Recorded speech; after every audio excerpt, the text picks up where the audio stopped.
We are following breaking news out of baseball where Padres star Fernando Tatis Jr. fractured his wrist in the offseason. And team president A.J. Preller announced that today. And Tatis could miss now up to 3 months. Fernando Tatis coming off a roller coaster season where he started the All-Star game, finished third in NL MVP voting, but he also missed time with a shoulder injury, multiple injuries there, also dealt with COVID as well last season. Let's welcome in our MLB insider Jim Bowden to talk about this. We also have some other news regarding Jacob deGrom. We're going to get to that in a second, but let's start with Fernando Tatis Jr. This is not news the Padres would like to hear. What can you tell us about the injury and the timeline that we're dealing with?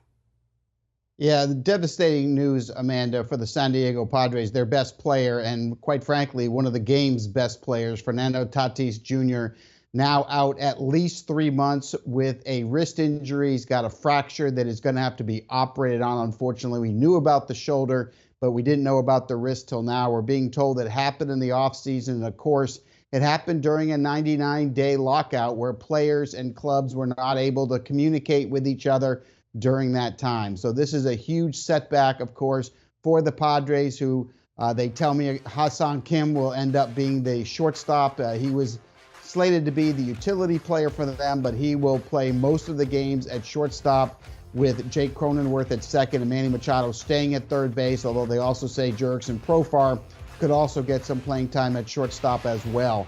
But this is a player you just can't replace. You know, you can't make a trade or sign a free agent that's going to replace him for the first few months of the season. And when you're in a division with two teams that won 100 games last year, like the Giants and the Dodgers, this kind of blow really sets your organization back. So tough news for the Padres this morning, and certainly our prayers with Fernando Tatis Jr., who quietly leads the league in swag as well as being one of the faces of Major League Baseball. When you hear 3 months in your mind, as somebody who's been in the front office before, when do you think we'll actually see him back playing? You know, it's interesting, Amanda. Everybody heals differently. You know, I had players that had the same surgery, and one player came back in 3 weeks, and another player came back with the same injury in 6 months. So you can never calculate it. I will say Tatis has been a quick healer, but for GM A.J. Preller to come out and say up to 3 months, that means they could lose him for the entire first half of the season in GM speak. You mentioned a couple of ways that they could compensate having him out. In your mind, what is the best way to try to soften this blow? I mean, you can't soften the blow of losing Tatis, but I will say this. I do think they need to go into free agency and get another outfield bat. I know A.J. Preller has had conversations with the agent for Michael Conforto, Scott Boras. He's also touched base on Nick Castellanos, who's also represented by Scott Boras. They're going to have to add another bat for their first 3 months. They don't need to go get a shortstop because Tatis will be back. But I think when you look at this ball club, they need a bat. They're not getting the production from first base with Eric Hosmer. They're not getting the production they expected in right field for Will Myers. So I think it is absolutely now extremely important that they make a splash in free agency and get an outfield bat now.